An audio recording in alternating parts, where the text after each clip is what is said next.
Hello everybody, and thank you for tuning in to the Liberty Report. With us today is Daniel McAdams, our co-host. Daniel, good to see you this morning. Good morning, Dr. Paul. How are you this morning? Very good. Exciting. We have an interesting guest today, Yeah. so we don't have to work too hard, huh? Because I understand that he will do the talking if we just allow him to. That's right. He knows all about this politics thing. Exactly. And I think most people in the audience that are viewing will know the name, and he's running for the Senate in Arizona, and his name is Blake Masters. Blake, welcome to our program today. Thank you so much. It's great to be here with you. Very good. Now, Blake grew up in Tucson. I understand he played a little bit of basketball, so I'm not going to compete him with him there.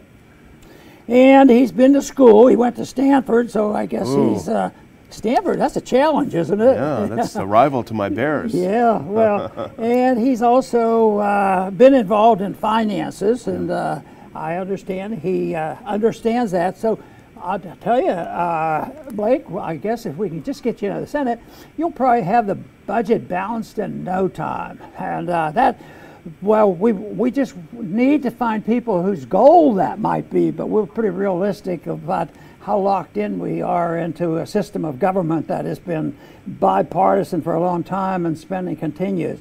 But Blake, you've been on the campaign trail.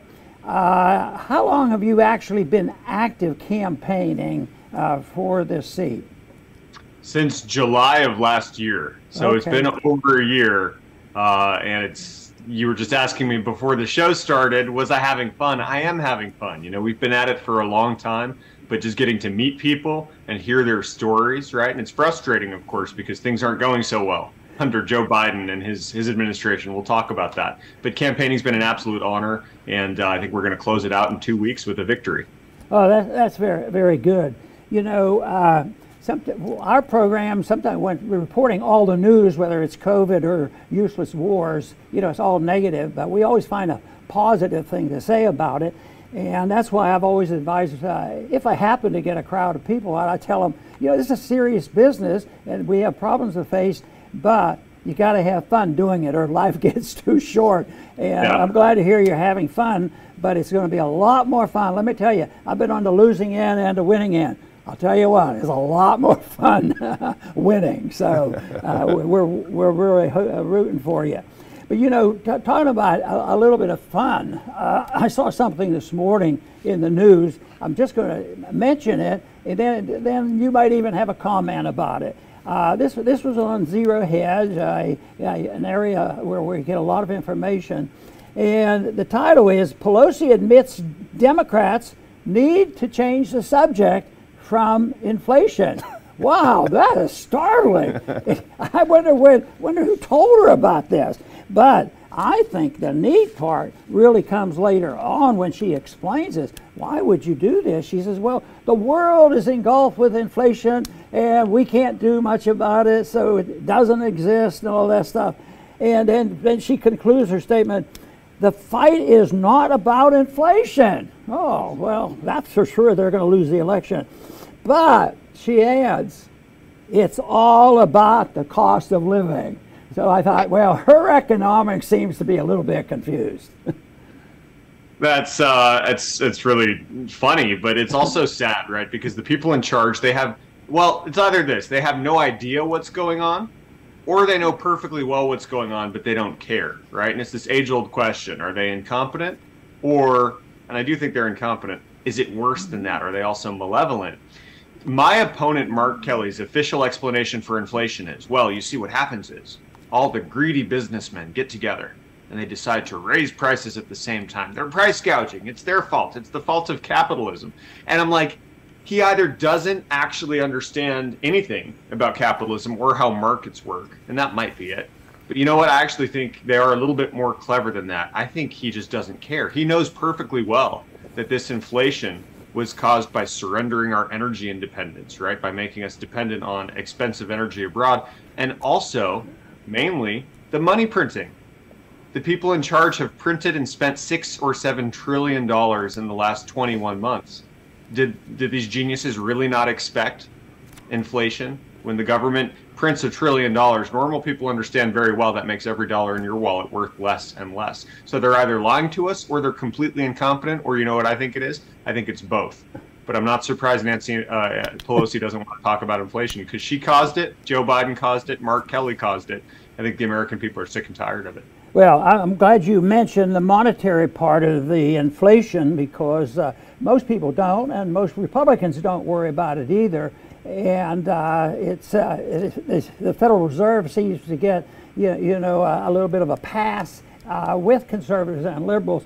But you mentioned the spending and the running it up, and what do? They print money and they lose the value. But it seems so simple, and yet it is avoided. But here Nancy Pelosi says, oh, it's the cost of living, and then they blame it on the businessman. So that's a system, to me, it's a reflection of bad economic policy. And I want to just ask you one question about that on economics. You've been through college and graduate school and all these things, and you've been in politics and you've been in business and all. Do you feel like when you had your official education, the formal education, that they lacked in teaching you about finance and value of money and spending and what the true cause of inflation is? Oh, 100%. No, I didn't learn any of that in school. In fact, in school at Stanford, they teach you basically the opposite. They try to confuse you. But honestly, it was two influences in my life. One was my father. He was a good pro-capitalist entrepreneur, sort of Ronald Reagan, Republican. But then my father and I each discovered your work at the same time. And my dad still has the Ron Paul 2008, Ron Paul 2012 yard signs in his garage. But it was me walking around the Stanford campus with your books, right, with End the Fed, or with Murray Rothbard, von Mises. That was my antidote to the progressive and liberal education that I was receiving. And so I'd take these books to class and fight with my professors about them. No, maybe inflation's caused when you print trillions of dollars and inject that currency into the system. That's going to make prices rise. And they're like, no, inflation has nothing to do. And so thank you for providing me the antidote. I wouldn't be here without you and that work. Why don't thank you. Well, that's Daniel. great. Well, Blake, this wasn't supposed to be this way. You were supposed to get run over by the astronaut. And it turns out, and we were both talking off camera about this Politico article, that really brings to the point that this is a serious race, and you are within a couple of points, give or take, of a real shocker. Give us your take of how things are going on the campaign trail, and why do you think all of a sudden you're coming from behind and you're within breathing space of Mark Kelly? Well, we're surging. That's undeniable. We've got the momentum. I think this race is neck and neck. Right now, I think it's a jump ball, and people have already started voting, of course. But I'm the underdog, and we're going to win. Both those two things are true. And it's true we're being outspent by a massive amount of money. I think Mark Kelly and the Democrats have spent $80 or $90 million, all told, attacking me and trying to lie about him and boost him up. But that's just the thing. They have to lie. Mark Kelly pretends to be a moderate, pretends to be a middle-of-the-road kind of guy. He's voting in the U.S. Senate to the left of Bernie Sanders. This guy is a rubber stamp for any spending bill that Joe Biden wants to pass. And so then he comes back home to Arizona and lies about it. People don't like that, right? And when people look around and they ask themselves this question, am I better off now than I was 3 years ago? The answer is almost invariably no. We've got a wide open southern border. Fentanyl is just flowing through and killing our kids. You've got double-digit inflation. Did you know in the greater Phoenix metro, we are suffering from literally the worst inflation in the country, technically about 13%. I suspect if you measure it properly, it's more like 18 to 20%, right? Violent crime is going up. Nothing is going well. And people look at this Joe Biden administration, they know that Biden has failed. Well, when we get the message out that Mark Kelly's not who he says he is, right? He's this guy that's been rubber stamping this failed agenda. Surprise, surprise, they want to vote for a change. Yeah, what's interesting, Blake, is that you were running explicitly as a Trump-friendly candidate. And I looked through your campaign website. There's a ton of pictures of you with President Trump. Now, that's not supposed to be a good idea, right? That's supposed to be anathema. That's supposed to get you sidelined. Tell us a little bit about your strategy of openly embracing Trump, and do you think that is partially responsible? By the way, I have to say before you answer, the thing that I liked best when I looked at your Wikipedia page is that you got in trouble for an article on LouRockwell.com. I don't think there's anyone we've ever talked to, except for a senator from Kentucky, who's probably read LouRockwell.com. But anyway, the Trump question, running explicitly as an ally of President Trump. You know, I remind people every day, you were much better off 3 years ago than you were now. And it's because Biden is a horrible president and Trump was a pretty darn good president. Right? He was a great foreign policy president. He drew down these endless wars. He was fighting with the blob, right? The establishment foreign policy consensus. He got median wages to rise again, right? He cut so many government regulations that were really just hamstringing American business. And of course, we were energy independent at the tail end of President Trump's administration. So you can point to all these successes. I understand that he went to war with the media every day. And the mainstream media that lies to people, they've ginned up a lot of outrage. So some people don't like Trump's style or they don't like his tweets. His governance was the best we've seen in a long time. He upset the establishment, right? He upset their establishment apple cart. And so I don't believe in running a certain way in the primary and then shifting gears and running a different way in the general election. My message to the people of Arizona is, hey, this is who I am. This is what I bring to the table. Look how badly Mark Kelly and Joe Biden are failing. And wouldn't it be nice to have the economy, to have the foreign policy that we had 3 years ago? Your streets were safe. Your kids had better schools 3 years ago. Now look at how far and fast everything has just been engulfed in flames. And so, no, I'm going to call it like I see it, right? Sometimes some people say this is controversial. And I believe in being bold in the service of a very common sense agenda. I will boldly defend the Bill of Rights while Mark Kelly pretends to be a moderate and slashes away at our constitutional rights. So I am who I am, and I think the people of Arizona are waking up. They're liking what they see because they don't like what they see from Biden and Mark Kelly. Very good. You mentioned about Ukraine. It sounds like you're not super supportive of what's going on over there and a bit critical. And I want to follow up on that because there's one bill that goes through the House and the Senate, and that's the military appropriation. It's very, very bipartisan. When I first went to Congress, if 6 people challenged anything in there, it would be a lot of people doing it. It's changing now. The attitude is changing. But how do you suppose that you will be handling that? Because the bill comes, it doesn't come and say, okay, we're going to give $67 billion to Ukraine. There's all kinds of bills going on. They're packaged in there. And it's very, very bipartisan, and there's a strong power in the Senate, you know, to put pressure on the members to go along with this. So the bipartisanship, I think you'll find, is very strong in Washington. They do quite well. They figured this out, and when you have to have a military bill. So I'm just sort of trying to get your feel because. This to me is very important to the country, to the financing, and why we don't seem to get hold, of the budget. Well, totally, and that's how everything works, right? They just put these horrible pork-laden bills. I'm sure there's a lot of great stuff in that military bill, and then if they want to add $40 or $50 billion for Ukraine, well, that doesn't make a lot of sense. I think that actually is increasing the chances of nuclear war at this point, right? And so I need to use all the leverage that I have. And this is something to get that bad stuff out. And this is something that I really respect your son for doing, quite frankly. I think he stands on principle. A lot of people in there, as you know, do not. And he's really willing to use some of those parliamentary tactics and all the leverage he can to really get the bad stuff out. I remember recently, right, when Senator Paul couldn't block the $40 billion. There was too much bipartisan support, that $40 billion bill to the Ukraine. But he really stood up and said, no, let's at least, hey, if this is going to happen, let's at least assign an inspector general, right? So that we can get can we get a spreadsheet of like where this money's going so we can evaluate, was this a good idea? Was this a bad idea? And look at that bipartisan consent. I don't even think that worked, but it was a great maneuver because so many people in the public got educated. They saw, hey, look at this foreign bipartisan foreign policy consensus that doesn't even want to track how we're spending this money in the Ukraine. And things like that, I look forward to joining forces with them. Yeah, you got the IRS breathing down your neck if if you're off by $3 on your return. But hey, 40 billion, just take it, enjoy it. I'm sure they'll spend it wisely, right? Yeah, not so sure.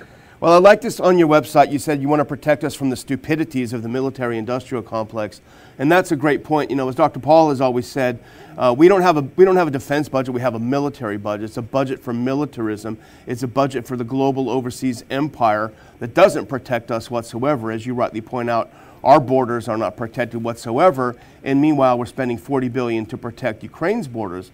Now, regardless of how we feel about what's happening in Ukraine, that's simply a fact. But I don't want this to become a love fest, Blake, and as much as I respect you, I think it's good to change.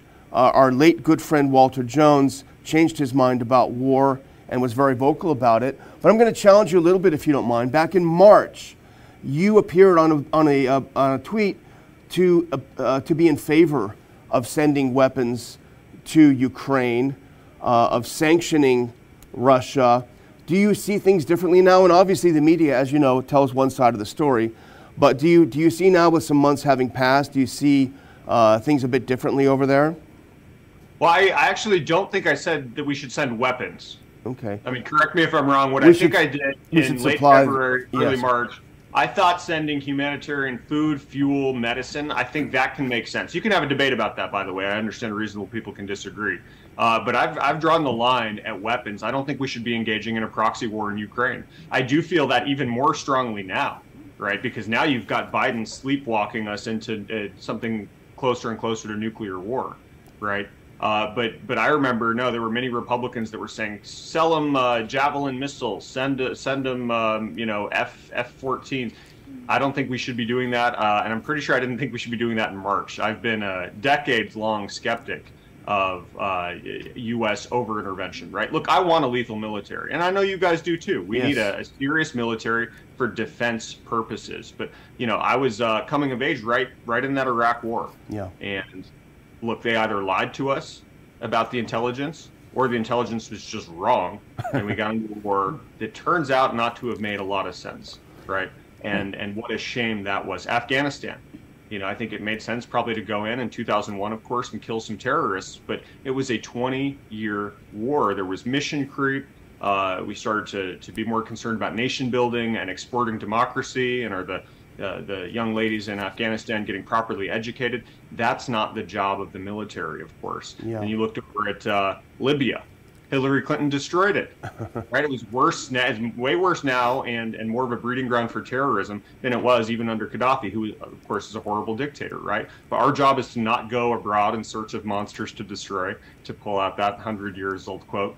Yeah. Our job is to make sure that the military is ready to project lethal force in defense of America and our security interests. And that's not what I see this foreign bipartisan policy consensus doing in Ukraine. I just really worry that they're inching us closer and closer to nuclear war, which is not something we had to worry about 3 years ago, by the way. It's the difference between a successful president and this failed one. Right. And to be fair, you did say we should keep our own military out of this in that tweet. I just wanted to push a little bit. There's a great old meme. I'm going to give it back to Dr. Paul, but you reminded me of this great meme. We spent 20 years and several $1 trillion to replace the Taliban with the Taliban. That's our foreign policy. They have more territory now. Yeah. The Taliban has more territory now than they did in 2001. It's crazy.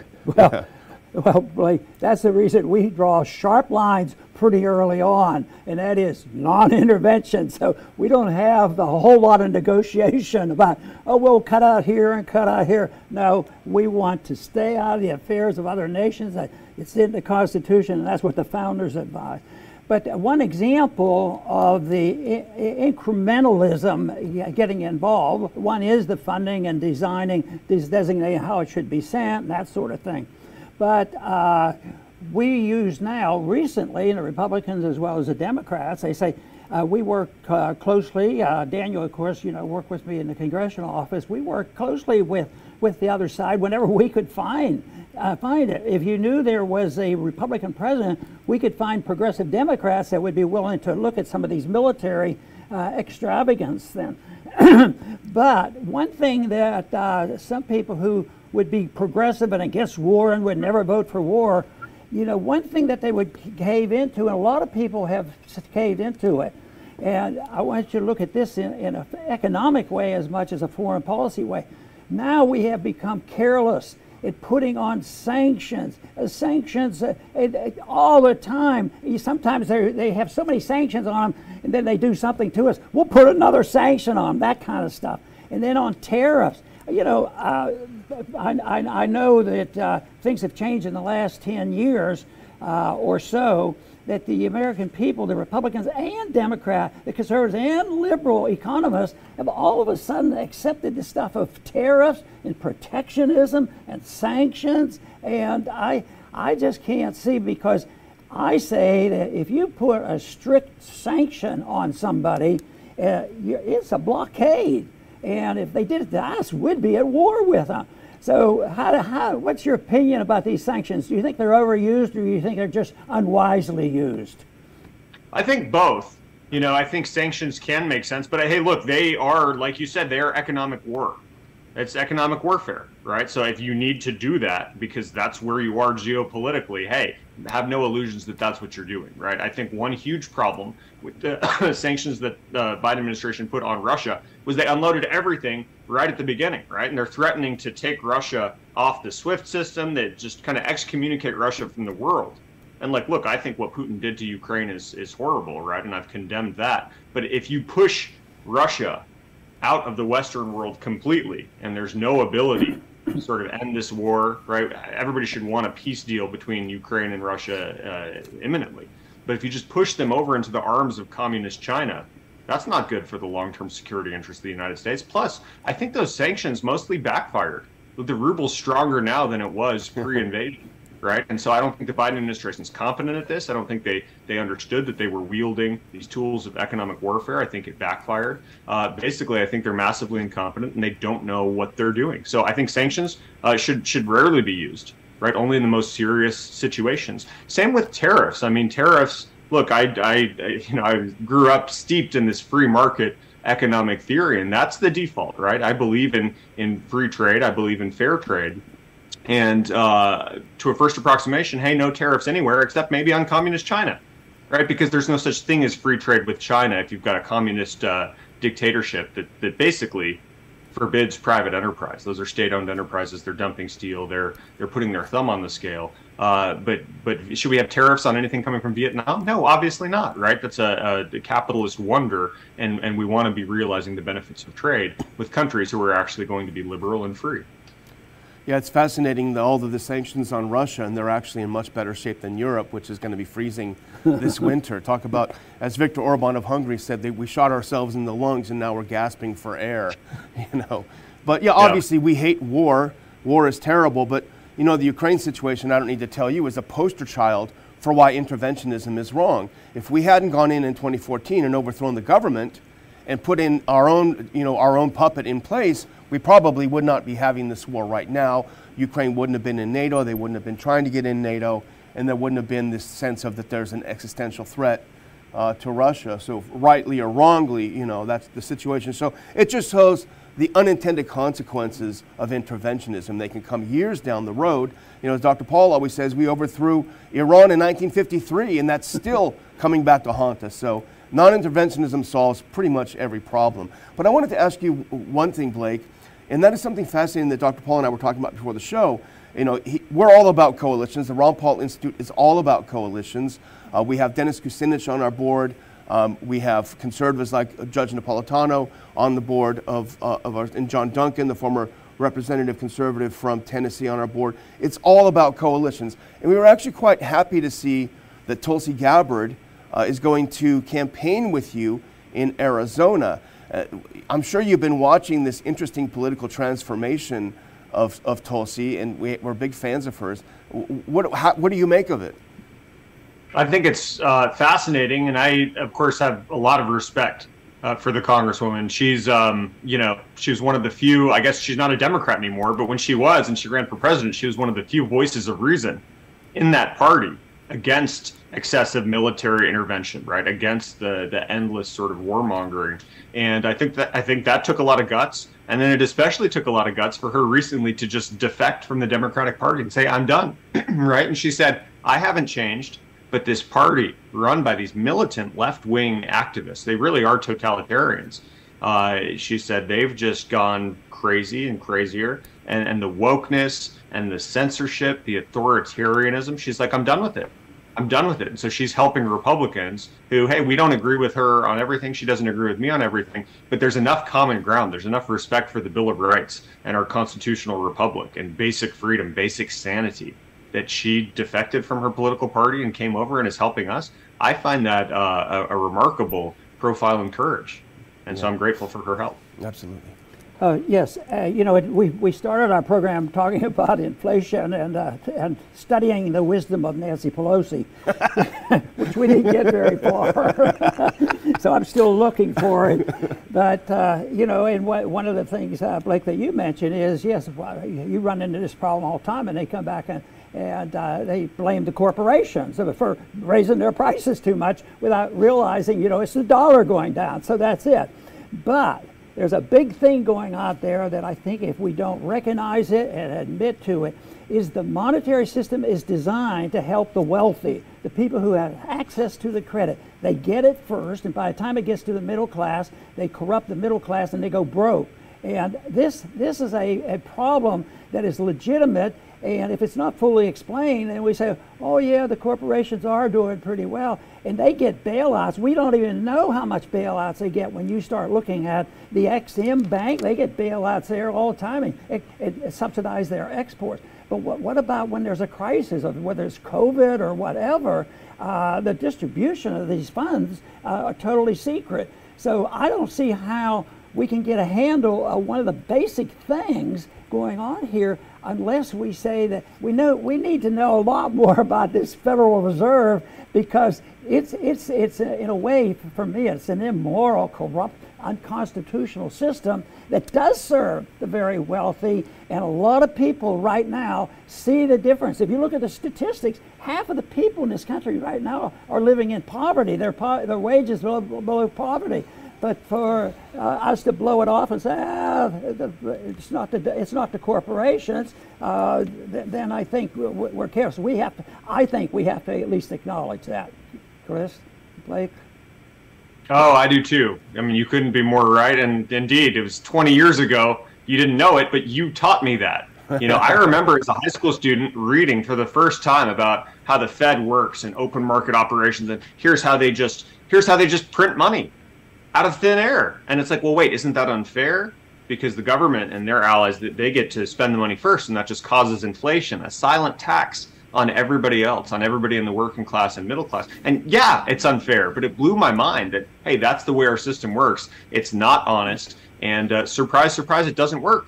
And then you get someone in there who really doesn't understand it, like Joe Biden and his enabling lieutenants like Mark Kelly. They run the printing presses, they create this inflation, then they blame capitalism and use it as a pretext to grab even more power to shore up their totalitarian control. So the whole system doesn't work. I want to get in there and do as much as any one person can to really get accountability, right? To get oversight. Can we audit the Fed? I think that'd be great. I think we should audit every single department, but let's start with that quasi-private, quasi-public money printing institution. And there's a reason why the establishment fights so hard against politicians that try to do that, as you know all too well.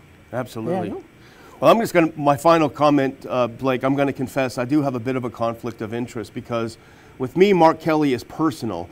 My son is an aerospace engineer. Once when he was a bright-eyed young fellow interested in airplanes and space, we went to an embassy reception. I brought him along, and Mark Kelly was there, and a Russian astronaut was there. And Mark Kelly was very grouchy and very not nice to my son. So I've never forgotten that. That's really not the thing to do for a young kid that looks up to astronauts. So anyway, it's personal. So I want to be the first person to call you Senator Masters. Good luck. It was great speaking with you. Dr. Paul? Very good. And Blake, we're optimistic for you. The numbers are shifting, and you're a good candidate, and you want to audit the Fed. What more can we ask for? And no, well, it's very good. So, and I think there will be probably a big sweep here that will help.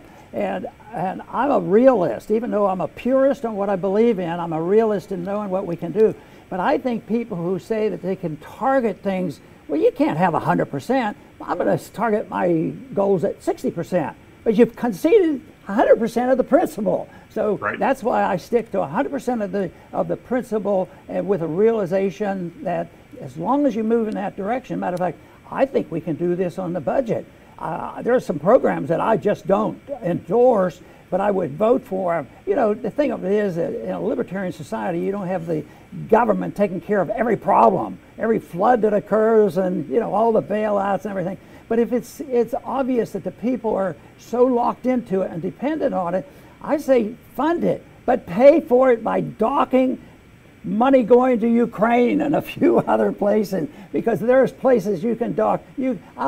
I think if there was an emergency, a real emergency, and the budget was slashed by 25%, we'd be okay if we had a little bit of freedom left. But the whole thing is, it still happens. We will get cut. The debt will be liquidated, and that's what happens. But we're in the middle of this now, because it isn't because we will fail to pay the bills. It will be that we will, as a government especially, pay the bills with junk money. So it's still the liquidation, and that's what we face. So long term, do you have any quick suggestions on your optimism about how we're going to get out of this mess? Then also, if you would like, as you close, put out your website, so if anybody that's viewing us today can go to your website. Yeah, thank you. I'll start with that. Just go to blakemasters.com if you want to get involved in helping this race. This is an exciting time. We've caught Mark Kelly. Pretty soon we're going to pass him and never look back.